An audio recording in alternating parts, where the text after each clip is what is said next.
FairDinkum. But after one of his lectures, he basically said, this isn't where ibadah stops. This is the motivation for ibadah.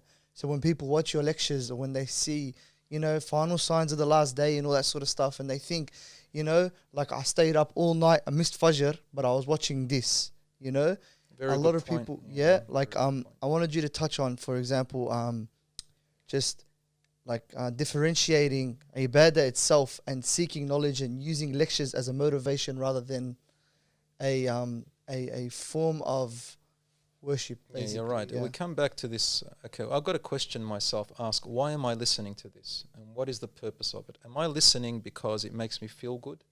So it's like listening to music or some kind of tune that makes me feel good about myself, and that's it. The whole idea, Allah says in the Quran, الَّذِينَ آمَنُوا وَعَمِلُوا الصَّالِحَاتِ, those who believe and then start doing actions of righteousness. Imagine this, if I'm always going to be sitting on lectures and that's it, and there's no action coming out from me, I'll be doing that until I die. What's the point of that? Then this is where the celebrity sheikh comes out. This is where talks become an entertainment. There's no difference between that and listening to some tune that makes you feel good, or a massage or anything like that. The point is to convey so that we can change ourselves. That's what Allah is looking at. And you know what? This is very interesting what you're saying. This is one of the oldest tricks of the shaitan, Satan, right? And our desires. Shaitan says, you know what? I can't stop them from being believers. I'm giving up on that. But what I'm going to do is I'm going to use their religion, okay, to make them at least stuff up their priorities. Yeah. For example, the classic one the scholars talked about. Fajr is coming. Fajr is a fard, and that's what you should be working towards. Instead, he says to him, read the Quran all night and pray all night, which is, it's okay, but this is what he does. Listen to lectures all night, and when close to Fajr, tells him, go to sleep and have your rest.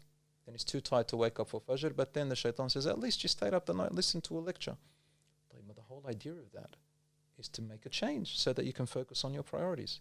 Salat of the Fajr comes first. Some people turn that good deed into a sin. The Quran is not there just to entertain our ears. The Quran is there to guide us and to help us heal and to develop and to become better people, inshaAllah ta'ala, to get closer to Allah, to look after our family, our self-development, our community, the people around us. That's what the whole idea, until we meet Allah subhanahu wa ta'ala. I remember one person, he went and memorized the whole Quran. After memorizing the whole Quran, all he did was never really try to understand. Nobody ever tried to teach this kid, about what the Quran is in their life. Next minute I see that he's got a girlfriend. And I asked him, what's up with that? He says, oh, she's my girlfriend. It's normal, it doesn't really matter. And I thought, but the Quran, you memorized the Quran, you should have seen somewhere there where it says, وَلَا مُتَّخِذَاتِ أَخْدَانِ. You should not have a companion that is like a girlfriend or boyfriend. In Islam, you got to marry them. That's how you value a person. You can't just keep yourself there with no strings attached and you can run away when the going gets tough. With marriage, there's commitment, there's value. You're valuing that person. That person's self-esteem rises.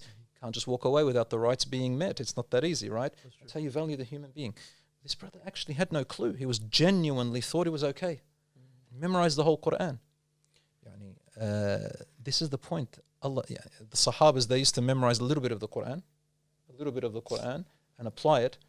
And some ulama said it's better. Well, the ulama say that it's better to memorize part of the Quran and apply it well and make a change in your life than the entire Quran. Right? That's the point. And nowadays we've memorized a lot, but applied very little. Tape recorders. Tape recorders. Sheikh Abdullah